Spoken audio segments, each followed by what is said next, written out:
Isaías capítulo 38, verso 1.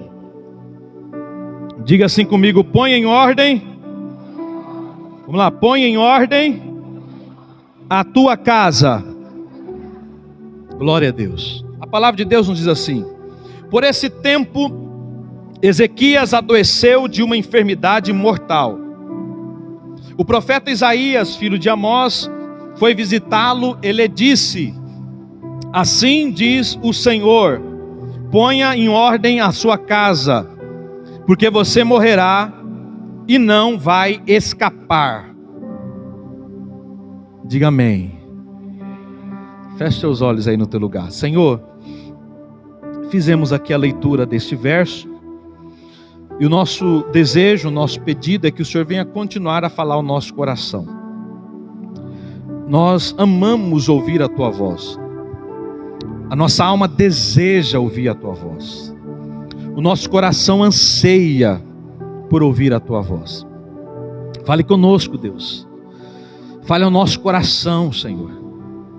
Que enquanto estivermos aqui meditando na tua palavra, o teu Espírito Santo nos faça compreender, entender, para que possamos então praticar e ter uma casa, um lar, uma família, uma vida que agrada ao Senhor.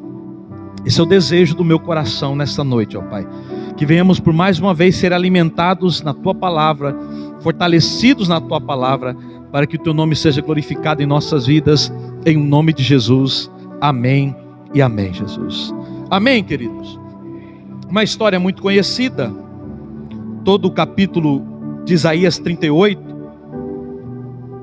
E abro aqui lembrando, um dia alguém me perguntou, se você tiver com a tua Bíblia aberta, vai lá no versículo 21. Aí alguém leu o verso 21 e falou assim: pastor, eu estou achando que eu descobri a cura para o câncer, para a úlcera. Eu falei: é, meu irmão, que maravilha, e está na Bíblia. Eu falei: que lindo, coisa mais linda. Ele falou: lá na Bíblia diz, vamos ver cadê a versão, como diz aqui, para a gente pegar o figo, dar uma amassadinha nele e colocar na ferida. Rapaz, olha que coisa linda. Ele, na sua compreensão, pensou que tinha descoberto a maneira de curar todo tipo de enfermidade que gerasse alguma úlcera. Mas já falo logo de antemão que não é bem assim. Quem operou o milagre foi Deus. E quando Isaías ele vai orientar Ezequias a fazer esse procedimento, é para ensinar a ele que mesmo diante daquilo que Deus faz, por vezes Deus nos orienta também a ter uma ação para cooperar com aquilo que Ele já manifestou sobre as nossas vidas. Normalmente o milagre acontece assim: Deus libera a palavra e nós temos que agir segundo aquela palavra. Quantos creem nisso, diga amém. Mas vamos voltar. Eu estava meditando nessa palavra na segunda-feira, e aí o Espírito Santo colocou no meu coração o desejo de compartilhar. Pois nós vivemos num tempo onde nós mesmos incentivamos os nossos filhos a se preparar para muita coisa. Os meus que ainda são pequenos, mas eu já incentivo eles: estudem, para que vocês possam fazer uma faculdade e para que vocês possam ter um futuro. A gente fala assim para os nossos filhos, nós orientamos a eles: se preparem, porque por agora vocês vão querer namorar, mas todo namoro tem que resultar em casamento. Se prepare para isso. A gente vai dando orientação, porque a vida e os dias e anos que nós já temos nos dá condição de alguma maneira, seja boa ou não, orientá-los, dizer: faça isso, porque eu não fiz e eu tive prejuízos. Se prepare dessa maneira, porque eu não me preparei e eu sofri por isso. Aí agora nós olhamos para a palavra de Deus, e ela vem com uma palavra muito forte para o nosso coração, onde lemos aqui o texto, Isaías sendo usado por Deus para chegar até Ezequias, rei de Judá, para dizer para ele: essa enfermidade que o Senhor tem é para a morte. Mas antes de morrer, diga assim comigo: antes de morrer. Eu sei que é meio chato, mas olhe para quem está do seu lado e fala: antes de morrer. Completa dizendo: se prepare. Muitos conselhos nós damos para se preparar para viver, para se preparar para ter um futuro na terra, muito bom, muito agradável. Mas aí hoje eu venho aqui para te dar um conselho diferente. Se prepare para morrer. Misericórdia, pastor. Domingão. E o que eu acho muito interessante da Bíblia é que Deus, Ele sempre age de uma maneira oposta ao ser humano. Nós orientamos as pessoas a se preparar para o futuro, mas nós não temos a capacidade de saber se sequer eles chegarão lá. Mas Deus é diferente. A palavra para nós nessa noite é: se prepare para morrer. E nós vamos olhar aqui o contexto, o texto, a palavra, e recebemos do Espírito Santo a orientação. Por quê, pastor? Porque todo aquele que se prepara para morrer, ele está vivendo. Você ouviu? Todo aquele que se prepara para morrer, ele está vivendo. E todo aquele que se prepara para o futuro, ele está morrendo. Olha o inverso das coisas de Deus. Porque quanto mais eu invisto pensando que eu vou ter um amanhã, naturalmente eu sempre vou desprezar o hoje. Então hoje para mim se torna um prejuízo, mesmo tendo ar para respirar, mas hoje para mim foi um dia de morte. Mas quando eu olho para a palavra e começo a aprender que vai chegar o dia e a hora da minha vida se encerrar, hoje eu vivo com muita alegria, com muita força, com muita disposição. Hoje eu me preparo para ofertar o melhor para minha família, o melhor para minha casa, o melhor para minha esposa, o melhor para o meu Deus. Por quê, pastor? Porque a Bíblia diz que o amanhã pertence a Deus. Então quando eu me preparo entendendo que os meus dias são contados e vai se encerrar, aí de fato eu começo a viver. Aí de fato eu começo a aproveitar daquilo que Deus me deu, o fôlego de vida, e esse fôlego de vida que Ele me concedeu para utilizar para a glória e louvor do nome dEle. Ninguém vive para si, todos nós vivemos para Deus. Repita comigo: eu vivo para o meu Deus. A arrogância nos faz pensar que vivemos para nós mesmos. O orgulho nos faz pensar que nós vivemos para nós mesmos. O profeta chegou e falou: prepara a sua casa. Se é para preparar, é porque estava despreparado, bagunçado, sem ordem. Alguma coisa havia, e eu não tenho como especular isso, na vida, na casa do rei Ezequias, que não agradava a Deus. Alguma coisa existia ali que impedia com que aquele homem pudesse se encontrar com Deus para caminhar e viver eternamente com Ele. A Bíblia não nos diz o que é, mas certamente ele sabia, porque quando Isaías chega e fala com ele, ele não pergunta: Isaías, o que eu tenho que preparar? Isaías, o que eu tenho que fazer? O que eu tenho que melhorar? Não. Quando ele recebe o recado, ele vai tomar uma outra atitude, entrando no seu espaço, no seu ambiente. Ele vai orar a Deus. E todo aquele que ora a Deus é porque reconhece que alguma coisa ainda precisa fazer, que alguma coisa ainda precisa acertar, que alguma coisa ainda precisa colocar no seu devido lugar. Então deixa eu dizer para você mais uma vez, essa noite Deus preparou para mim e para você, para chamar a nossa atenção e dizer: prepara a tua casa, prepara o teu ambiente, prepara a tua família, prepara o teu lar, mas acima de tudo, prepare o seu coração. Prepare o seu coração. Ezequias, ele foi um rei exemplar no seu início de vida, início de reinado. A Bíblia diz que ele destruiu os ídolos. Aonde se adorava Baal foi totalmente destruído por ele, e ele restaurou o culto a Deus naquela nação. Olha a postura dele. Ele enfrentou aqueles que tinham prática contrária àquilo que Deus tinha estabelecido, para novamente atrair a presença de Deus para ajudar. para novamente restaurar o local, o lugar da adoração a Deus. Esse foi Ezequias. Mas mesmo tendo essa postura, alguma coisa faltava na vida dele. Alguma coisa estava errada.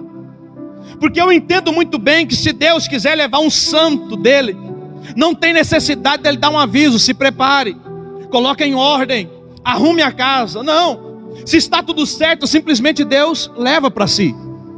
Mas se é para colocar em ordem, Ezequias precisava prestar atenção na sua conduta. Ezequias precisava prestar atenção na sua vida. E eu te chamo a atenção para essa verdade nessa noite. Porque no mínimo a gente pode definir o termo casa, que cita aqui no verso 1. No final do verso 1, quando Isaías fala com ele, nós podemos definir a casa interna e a casa externa. Diga assim comigo: a casa interna é a alma. Diga comigo: a casa externa é a família. São duas questões diferentes e que precisa ser trabalhada. Não é possível Ronaldo ter uma família em ordem se a vida dele está em desordem. Não é possível eu estar em ordem e a minha casa está em desordem. Por quê, pastor? Porque a família é um reflexo da minha vida e a minha vida é um reflexo da minha família. Aquilo que eu vivo na minha casa não é o inimigo que faz. Aquilo que eu vivo na minha casa é a minha vida com Deus que proporciona a minha esposa e aos meus filhos. Então aquilo que não está em ordem na tua casa, não culpe o diabo. Você me ouviu? Amém ou não amém? É muita gente culpando o inimigo e não assumindo o seu papel, e não assumindo a sua responsabilidade. Esses dias eu olhando, e a gente tem a prática de ler a Bíblia, tal, mas passou. Não lemos a Bíblia com as crianças, não oramos com as crianças, e tudo de boa, tudo tranquilo. E aí eu estava observando, conversando com o Benjamin, e ele falou um assunto lá, alguma coisa, e eu olhei assim e falei: oxi, da onde que ele tirou isso, Jesus? Aí o Espírito Santo colocou no meu coração: se você não enche o coração dele da minha palavra, o mundo enche o coração dele da mentira. Quem é o culpado? É o diabo? É o demônio? Ah, o diabo entrou na casa do pastor. Não. Foi o meu erro, a minha falha de conduta em não gerar no coração do meu filho a ordem necessária, e não gerar na mente dele um entendimento da necessidade de meditar na palavra, em falar com Deus. E quantos de nós fazemos isso? Vivemos de qualquer maneira na nossa casa externa, também não cuidando da casa interna. Aí os filhos crescem, aí a gente culpa o mundo, culpa o diabo. Não, peraí. Cuida do teu coração, cuida da tua vida, cuida da tua alma, cuida da tua consciência. Leia a palavra, se enquadra naquilo que Deus estabeleceu. Por quê, pastor? Porque vai chegar o momento e a hora de nós nos encontrarmos com Ele. Quantos creem nisso, diga amém. E a nossa casa vai precisar estar em ordem. Porque se eu vivo conforme Deus quer, e os meus filhos crescem, mas eles não querem Deus, aí já não é eu. Porque chega um momento que eles têm que tomar as suas decisões. Isso chega para todo mundo. Às vezes a pessoa olha e fala: ah, pastoreia porque é filho de pastor. Não, mas eu também tenho a opção de não pastorear. Eu também, por escolha, posso escolher não servir a Deus. Mas o coração queima por aquilo que Deus fez nos meus pais, por aquilo que eu vi Deus fazendo na casa, e até hoje eu continuo olhando e lembrando daquilo e falo: eu tenho que servir a esse Deus, porque o Deus que sustentou os meus pais, sustentou a família, é o mesmo Deus que me sustenta hoje, que sustenta a minha casa hoje. Ou seja, se eu cuido do interno, o externo é cheio da presença, e os filhos são contaminados por essa presença. Põe em ordem a sua casa, seja interna ou externa. Avalie, observe. As pessoas hoje em dia estão vivendo de qualquer jeito e se preparando para um futuro incerto que não sabe se vão ter. É errado, pastor? Claro que não. tem que estudar, tem que se esforçar, tem que conquistar, mas você não pode esquecer de cuidar da tua alma, você não pode esquecer de cuidar do teu coração, você não pode esquecer de colocar a casa em ordem, a alma em ordem, a consciência em ordem, para que tudo aquilo que você fizer, você possa então agradar a Deus. Tem que estar em ordem. E não é uma coisa, ou uma questão, melhor dizendo, de eu chegar hoje e chamar meus filhos, vamos orar, gente, faz 10 anos que a gente não ora junto, vamos orar hoje, vamos colocar em ordem a casa hoje, aí amanhã não tem mais nada disso. Não é isso. A ordem da casa é diária. Eu fico olhando para minha esposa assim, aí ela chega e vai passar pano, varre e passa pano, eu fico olhando e falo assim, oxi, tá limpinha a casa, velho. Limpou ontem? Tô sentindo o cheiro do desinfetante ainda. Ela fala, não, já está suja. Não, já veio pó, já veio poeira, já veio sujeira. E quantos de nós estamos vivendo assim, queridos? Porque não colocamos em ordem, naturalmente nós não limpamos a sujeira que tenta tomar conta do nosso coração, do nosso ambiente. E nós vamos deixando para amanhã, nós vamos deixando para outro dia, nós vamos deixando, depois eu resolvo, depois eu vejo. Mas nessa noite, gostando ou não, Deus quer falar comigo e com você. Coloque a tua vida em ordem, coloque a tua casa em ordem, para que os céus possam se agradar da tua conduta na terra. Não leve a tua vida de qualquer jeito, buscando ser dominado somente pelos prazeres da carne. Essa conduta vai destruir o teu interior. Essa conduta vai destruir a harmonia do lar. Assuma essa responsabilidade. Assuma esse entendimento, para que isso se torne uma rotina na tua vida. Uma rotina saudável. Uma rotina que liberta. Ei pai, ei mãe, crianças, adolescentes, jovens, nossos filhos estão viciados no celular, estão viciados na pornografia, estão viciados já em bebidas. E nós estamos motivando eles a se preparar para o futuro, e não cuidamos daquilo que eles recebem, daquilo que eles ouvem, daquilo que eles veem. Coloca a tua vida em ordem, para que você possa cuidar bem dos teus filhos. Coloca a tua vida em ordem, para que você possa cuidar bem da tua casa.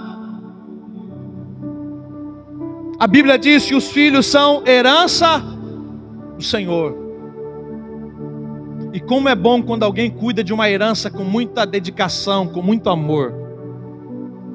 Mas como é triste quando alguém pega a herança e despreza, e trata como qualquer coisa. Como é feio. Como é desagradável. Tratar aquilo que Deus nos deu de uma maneira qualquer. Mas a ordem de Deus nessa noite é essa. Coloca tudo no seu devido lugar. Observa a tua vida espiritual, observa a pureza da sua alma, e coloca em ordem o teu coração diante de Deus. E como que eu posso fazer isso, pastor? É confessando os pecados, é olhando e entendendo que você precisa se preparar para encontrar com Jesus. Quantos aqui entendem isso? Quantos aqui sabem que a qualquer momento nós podemos encontrar com Ele? Eu estava vendo a reportagem e o rapaz falou assim, olha, lá no Rio Grande do Sul, nós estávamos todos dormindo em casa, todo mundo bem. Ele falou, mãe, o pai, não sei, em um quarto, eu em outro, os filhos no outro. E ele disse que de repente só viu um estralo. Um estralo. E quando ele levanta para sair correndo da casa, vem aquele monte de terra e água e lava a casa dele, leva embora. Os filhos morreram. A esposa morreu. Os pais dele morreram, só ficou ele.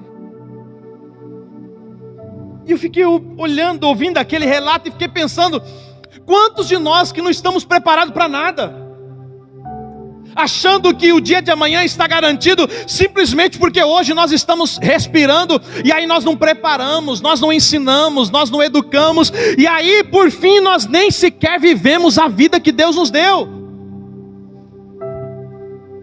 Porque a gente vai sempre empurrando para amanhã, achando, não, amanhã eu vou ter mais uma oportunidade, amanhã eu vou ter mais uma chance. Não, o marido, abraça a tua esposa hoje, dê um beijo nela hoje. Ô filho, ô filha, abraça o teu pai e a tua mãe hoje, dê um beijinho neles hoje, diga, eu te amo papai, eu te amo mamãe. É hoje que nós fazemos tudo, até a nossa manifestação de gratidão. É hoje.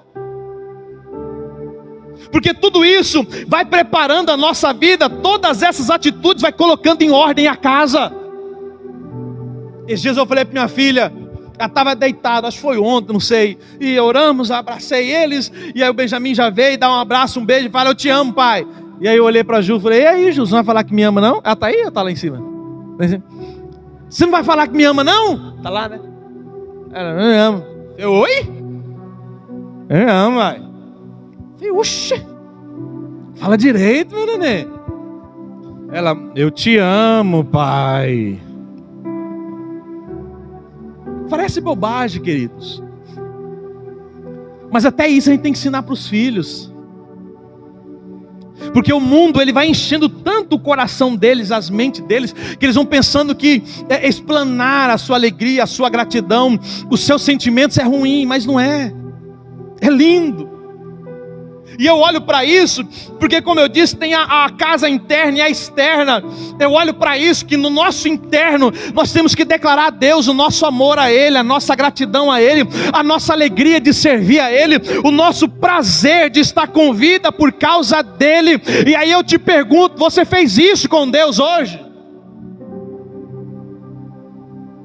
Você olhou para o alimento que estava na tua mesa e disse, obrigado Deus.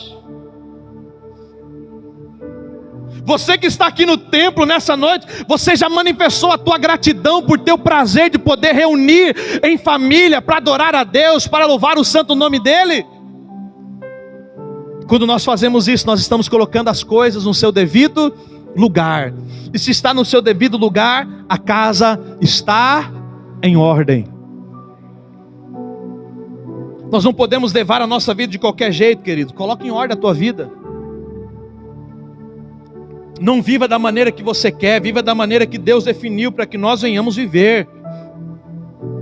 O pecado ele destrói, o pecado ele corrói, o pecado ele provoca e traz e atrai a morte.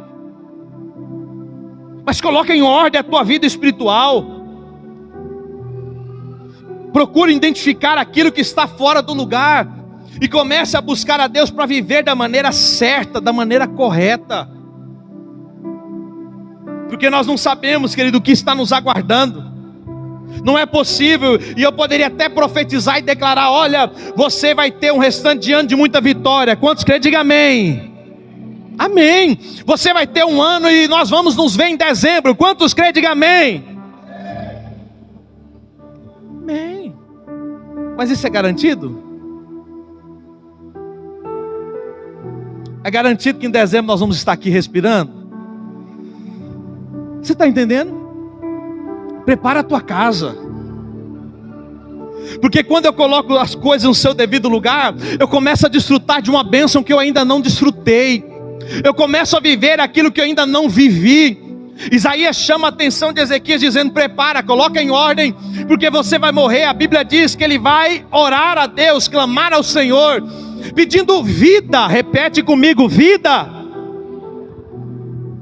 Mas Deus dá a ele mais do que vida. Deus dá a ele promessa de vitória sobre os seus inimigos.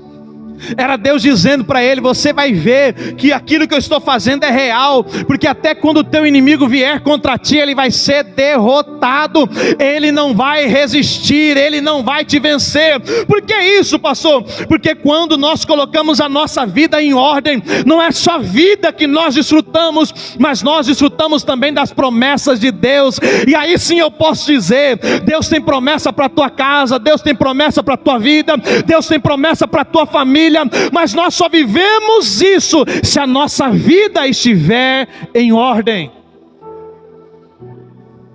E é por isso que há muitos desistentes hoje em dia na igreja, porque a pessoa de qualquer jeito quer ser abençoada.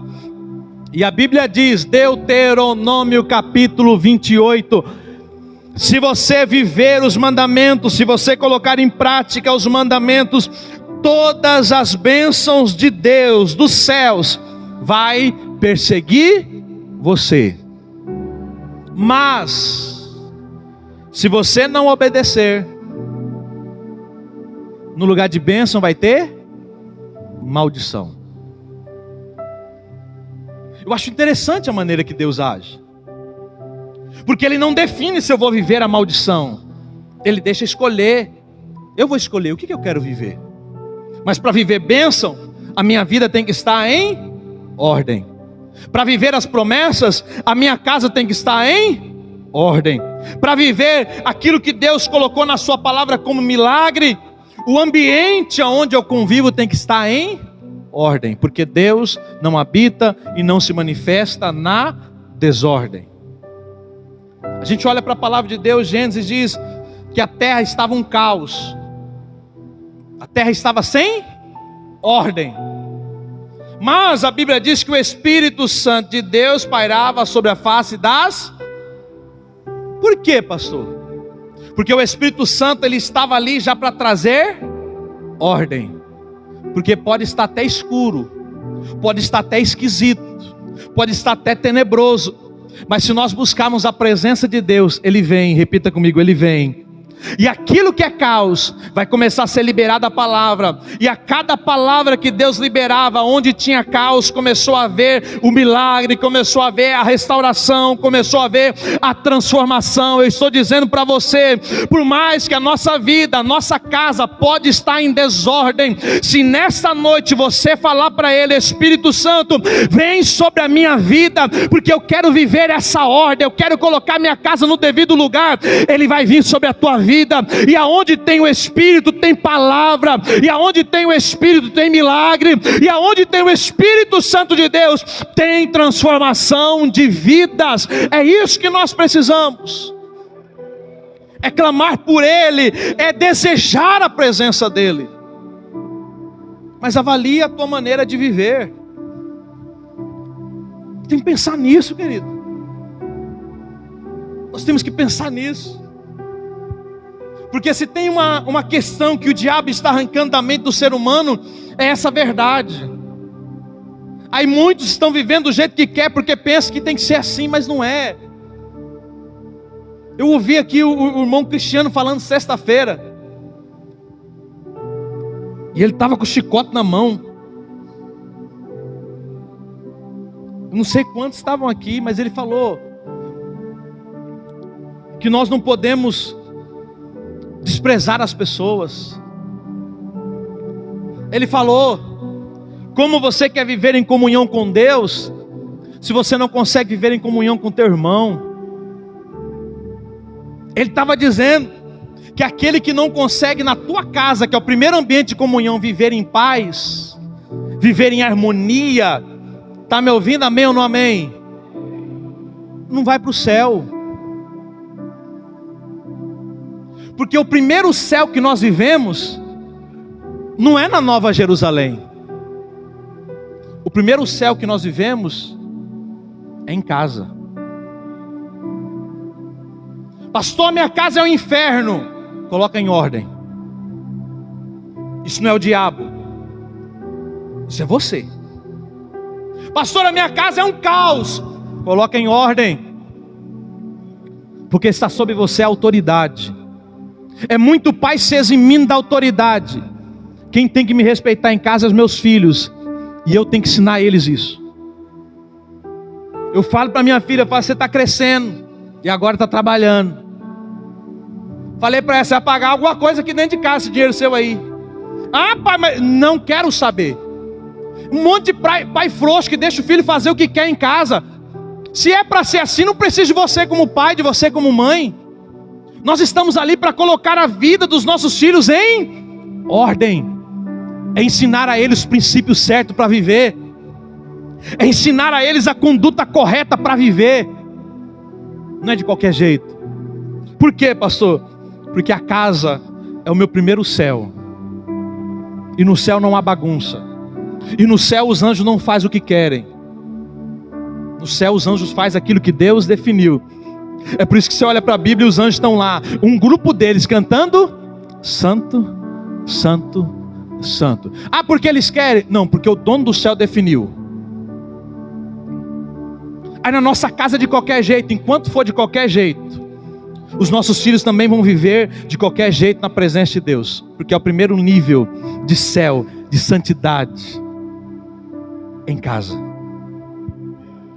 Isaías não chegou para Ezequias dizendo: pula de alegria, Ezequias, porque você foi um rei tão bonzinho, você destruiu todos os altares, olha que rei bonzinho, fez muita obra para Deus.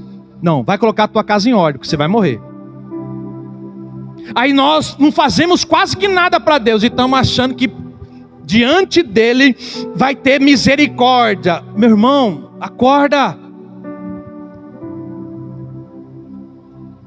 Acorda, porque ainda dá tempo. Deus, Ele espera de mim, de você, que nós venhamos viver de uma maneira agradável a Ele. Não é desfrutando dos seus prazeres, não. É desfrutando dos prazeres de servir a Deus e de ter uma vida correta e coerente com a sua palavra.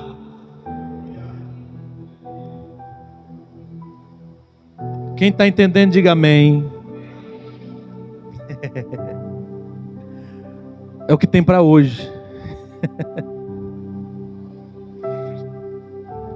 É muita gente dizendo que serve a Deus, mas a vida está uma baderna. Cria vergonha.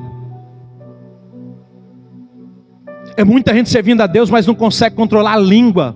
Cria vergonha na tua cara. Vai colocar em ordem a tua vida.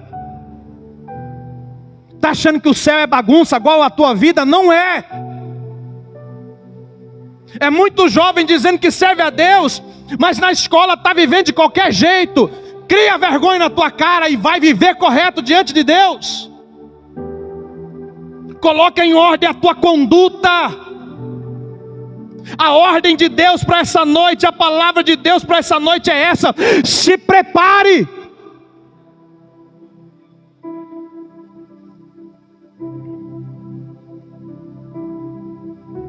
Não brinque com aquilo que é de Deus.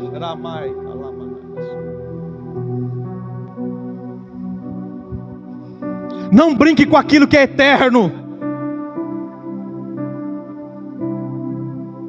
Não zombe da palavra de Deus. Não despreze os ensinos de Deus. Mas coloque a tua vida em ordem.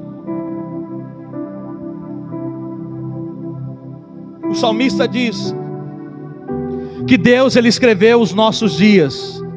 Repita comigo: Deus escreveu os meus dias. O salmista está dizendo: todo ser humano já nasce com um dia definido da sua morte. Não sei quanto tempo eu vou viver, mas eu sei que o tempo que Deus já preparou para mim, eu vou viver. Por quê, pastor? Porque olhando para a palavra, eu entendo que eu tenho que preparar a minha vida, eu tenho que preparar a minha casa. E quando tudo está em ordem, eu começo a desfrutar da vida. Coloque em ordem. E para a gente viver essa verdade, você precisa crer em Deus. O assunto mais pregado na igreja, sabe qual que é? Confia em... Todo mundo sabe que a gente precisa confiar em Deus, sim ou não? mas a minoria confia nele. É por isso que se prega muito na igreja sobre a confiança. É por isso que se ensina muito sobre a confiança. Por quê, pastor? Porque muitos confiam em Deus porque as coisas vão dando certo, está tudo legal. Eu confio em Deus, aleluia, como que Deus é bom, maravilhoso, lindo. Aí quando chega uma crise, confia em Deus. Não, peraí, eu tenho que resolver isso aqui, meu Deus do céu, eu vou ter que fazer tudo. É uma confiança simplesmente na teoria. É uma confiança baseada simplesmente num tempo. Enquanto eu estou bem, eu confio. Mas e quando a crise chega? E Ezequias nos ensina isso. Porque quando Isaías chega e fala para ele daquilo que vai acontecer, ele não vai gritar para os amigos, você ouviu? Ele não vai reclamar para o vizinho, para o pai, você ouviu? Ele vai dobrar os seus joelhos. Por quê, pastor? Porque ele verdadeiramente confiava em Deus. E no seu entendimento ele sabia, quem me deu vida é Deus. Então quem pode prolongar a minha vida é Deus. Ele foi falar com quem manda, com quem resolve, com quem soluciona. Aquela confiança era tamanha que ele vai orar fervorosamente, pedindo a Deus e trazendo à memória aquilo que ele já tinha feito, a sua vida de fidelidade ao Senhor. Ele vai dizer: lembra, Senhor, eu fiz, eu realizei, eu busquei, o meu coração foi íntegro ao Senhor. E aqui a gente vai caminhando para encerrar. Eu quero perguntar para você, e se você precisar orar para Deus hoje, você tem coragem de dizer para Deus: lembra, Senhor, do que eu fiz, lembra, Senhor, da vida de retidão que eu tive, lembra, Senhor, da vida de fidelidade que eu tive? Você tem coragem?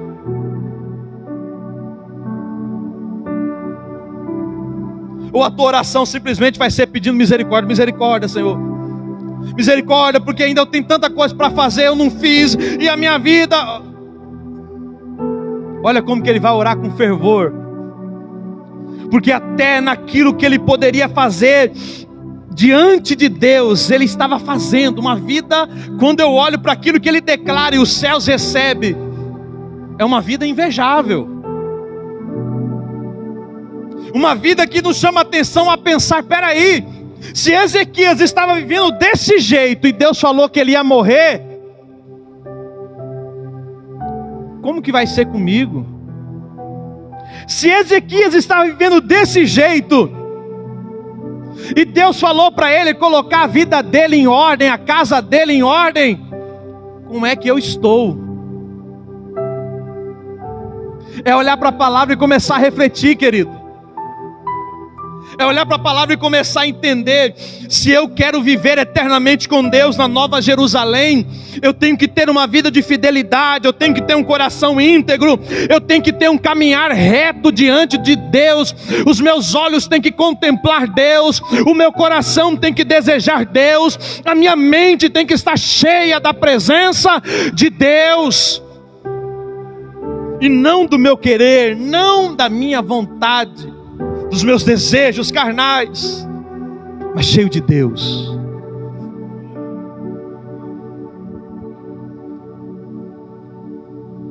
Mateus e Emily querem casar. Queira Deus. Aí Deus prepara tudo. Carla, o Alisson, queira Deus. E Deus coloca tudo em ordem. Porque se vocês quiserem fazer do jeito de vocês, vão casar, pastor? Vão. Mas vão sofrer muito também. Antes de qualquer questão nossa, atraia os céus. Antes de qualquer questão, Carla, o Alisson, do sonho de vocês, atrai o céu para a vida de vocês.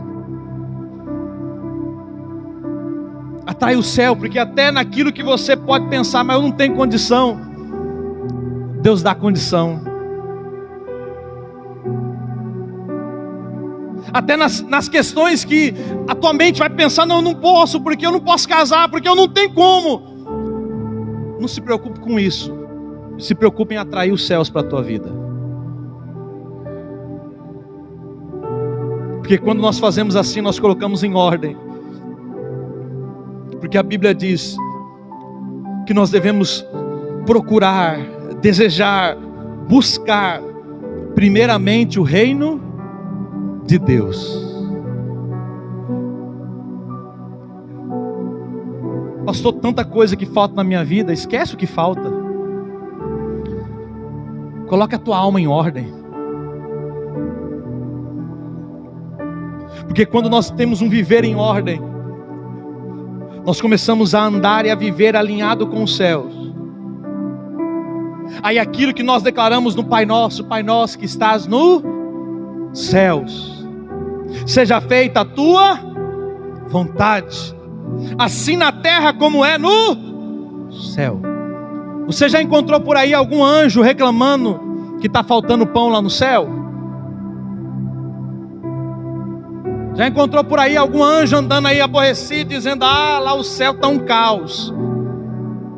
Não vai encontrar. Que é por isso que Jesus nos ensinou a orar assim. Que aqui na terra seja como é no céu. Porque no céu não falta nada. E quando nós colocamos a nossa vida em ordem, ouça o que eu estou dizendo. Na tua vida, na tua casa, na vida dos teus filhos, no teu casamento, no teu relacionamento, no teu futuro, não vai faltar nada. A ordem da nossa vida, a ordem na nossa casa, atrai a presença de Deus. Ezequias, confiando em Deus, ele orou diante da crise. Nós precisamos orar a Deus com fervor, querido. Não deixa o inimigo colocar na tua mente que a oração não tem efeito. Você só está vivo por causa do efeito da oração do passado. Os pais que oraram por nós, avós que oraram por nós. Tem dia que eu fico assim, não quero orar, Deus. Não sei, parece que eu não tenho nem muita coisa para dizer. Aí o Espírito Santo vem de uma maneira tão linda e fala assim, mas você já orou aí, ó. Porque a gente vai pensando que a oração, tem que ter um ritual. Não, é simplesmente abrir o coração e falar para Deus. Esse é o sentimento que eu tenho. Eu estou fraco, eu estou sem alegria no coração, eu estou triste. É falar com Ele, é isso. Mas o diabo vai querendo roubar isso do povo. O diabo tenta roubar isso da igreja, porque a oração é uma arma poderosa. Quando nós verdadeiramente oramos com fervor diante de Deus, está havendo entre a terra e o céu um alinhamento. A oração é a ferramenta que Deus deu à igreja, ao seu povo, para atrair mais ainda os céus para a terra. Então não deixa de orar. Mesmo que não esteja do jeito que você quer, continue orando. Porque a oração, a leitura da palavra, o jejum vai preparando o nosso espírito, a nossa alma. Quantos que não conseguem mais orar, irmãos? Quantos que já não conseguem investir um tempo com Deus? A Bíblia diz ali, versículo 2: então Ezequias virou o rosto para a parede e orou ao Senhor. Ele orou a quem? Ao Senhor. Ele foi falar com Deus, porque ele sabia, vai ser dele que vai vir a resposta para a minha vida, vai ser dele que vai vir a direção para o meu existir. Enquanto você buscar fazer do seu jeito, você vai sofrer. Mas quando você começar a entender que a oração é poderosa nos seus efeitos, você vai clamar a Deus. Você vai se derramar aos pés dele, se colocar aos pés dele, reconhecendo a majestade, o poder dele, reconhecendo que ele é o Deus da vida. Eu não sei aquilo que você precisa, eu não sei aquilo que a tua casa precisa, mas eu sei aonde tem um homem, uma mulher, um jovem, um adolescente, uma criança que busca a Deus em oração verdadeira, há a resposta dos céus. Há a resposta de Deus para a tua vida. Então, como Ezequias, clame a Deus, fala com Ele, ora, se apresente diante da face de Deus. Eu olho para esse texto e eu não vejo Ezequias dizendo: ô Isaías, ora por mim. Não, ele que vai orar, é ele que vai buscar a Deus. Nós precisamos ter essa mesma coragem. É coragem mesmo. Nós precisamos ter o mesmo esforço. Onde eu cheguei lá no Cristiano, eu acho que eu nem falei, mas Júnior, eu me alegrei tanto. Porque quando a gente chegou, eu olhei assim, tinha um monte de cadeira, né? Falei, olha, o Cristiano está com fé que os varões vão vir. Que eu confesso para você, Cristiano, eu pensei que ia chegar lá e você ia deixar tipo assim, ó, umas 4 cadeirinhas que tá frio, né? Umas 4 cadeirinhas aqui, mas umas 2 ali, deve ir um pouquinho. A gente sentou, tava lá já tava o Elcio, já tava o Carlos, né? Laílson tinha saído para buscar. Aí quando a gente olhou as cadeiras, todo mundo sentadinho, cheio ali, no frio, onde os varões poderiam ter ficado em casa, né, para se aquecer no edredom, abraçar a esposa e ficar lá esquentando. Não, vamos lá conversar, vamos lá falar de Deus, vamos lá louvar ao Senhor. Eu sei que a noite de ontem produziu muitas bênçãos sobre a nossa vida e sobre a nossa casa, porque aonde há um homem, uma mulher que deseja buscar a Deus, que reconhece a majestade de Deus, que reconhece a grandeza de Deus, há milagres, a cura, a transformação. Por isso que uma noite como essa não é uma noite perdida, porque vencemos o sono, o cansaço, para nos apresentarmos diante de Deus. Então é uma noite também de restauração de vida, de cura, de milagres, porque nós usamos a nossa vida para ofertar a Deus esse culto, e é dessa maneira que nós preparamos a casa interna. É esforço, é busca a Deus. Ele ora ao Senhor, e a Bíblia diz que no mesmo instante que ele ora, Deus responde. Repita comigo: toda oração tem resposta de Deus. Quantos creem nisso, diga amém. Toda oração. E eu posso dizer para você uma coisa: toda oração tem resposta de Deus. Amém? Sabe quando é que acontece essa resposta de Deus? Quando, pastor? Na hora que você ora. Pastor, mas eu estou orando há 30 anos. É porque não está em ordem ainda. Mas como é que a resposta vem tão rápido para Ezequias, se Deus falou para ele colocar em ordem? É que você não olha. O sinal de colocar o rosto na parede é sinal de reconhecimento de um homem que tinha pecado. Por que a resposta veio rápido, pastor? Porque Ezequias estava reconhecendo os seus erros, as suas falhas. O que faltava? Era arrependimento. Você começa a observar a vida dele, e de alguma maneira a soberba estava tomando conta do seu coração. De alguma maneira o orgulho estava tomando conta do coração dele, porque ele tinha feito muita coisa para Deus. Você vai ver isso, porque quando Deus estende o tempo de vida com ele, para ele, novamente lá na frente, o mesmo erro ele vai cometer. A altivez vai tomar conta do coração dele, o orgulho vai tomar conta do coração dele, e com aqueles que ele não devia fazer aliança, ele vai fazer. Mas para esse momento, quando ele coloca o seu rosto na parede, ele estava reconhecendo, porque era um sinal de arrependimento. Quando ele faz isso, aquilo que não estava em ordem na vida dele, agora está alinhado com os céus. Então ele vai clamar a Deus, ele vai suplicar ao Senhor. E aí o versículo 4 diz: então a palavra do Senhor veio a Isaías dizendo: vá e diga a Ezequias, assim diz o Senhor, o Deus de Davi seu pai, ouvi a sua oração. Fala comigo, oração, Deus ouve. Diga comigo, lágrimas, Deus vê. Porque a Bíblia diz que ele orou, mas também chorou amargamente.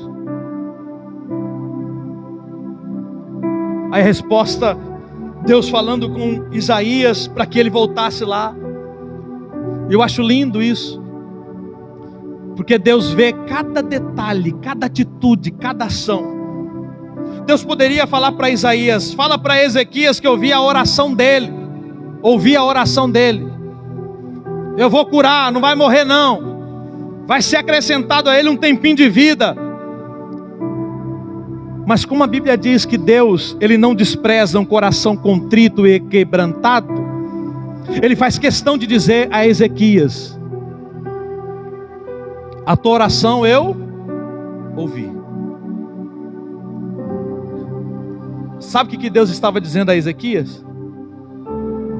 Ezequias, quando você estava chorando,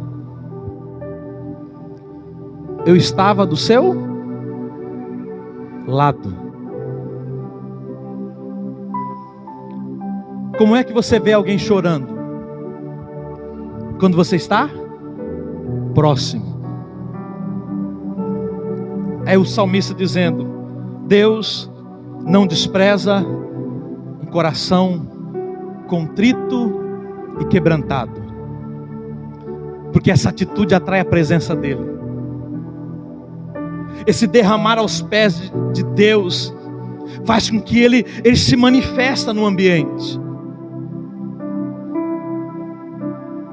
É por isso que o diabo tenta roubar de nós o desejo de orar. E aí, como ele trabalha nisso, a gente vai deixando. Muitos de nós ora já de qualquer jeito. Muitos já não tem mais nem arrependimento no coração, na alma. Vai vivendo de qualquer jeito. Ah, vou orar mais uma vez. Ou não. Não é assim que Deus atende. Não é assim que Deus vê. Deus está olhando para você. E diante desse olhar de Deus, o que Ele vê? Será que quando Deus olha para mim, será que quando Deus olha para você, Ele vê um coração quebrantado, um coração contrito, um coração disposto a colocar em ordem aquilo que está fora do seu devido lugar? Até que ponto você está disposto a viver para Deus? Até que ponto você está disposto a olhar para a tua vida, a olhar para a tua casa, a olhar para a tua família e começar a identificar: isso não é certo, isso está errado, eu tenho que consertar isso, eu tenho que arrumar isso.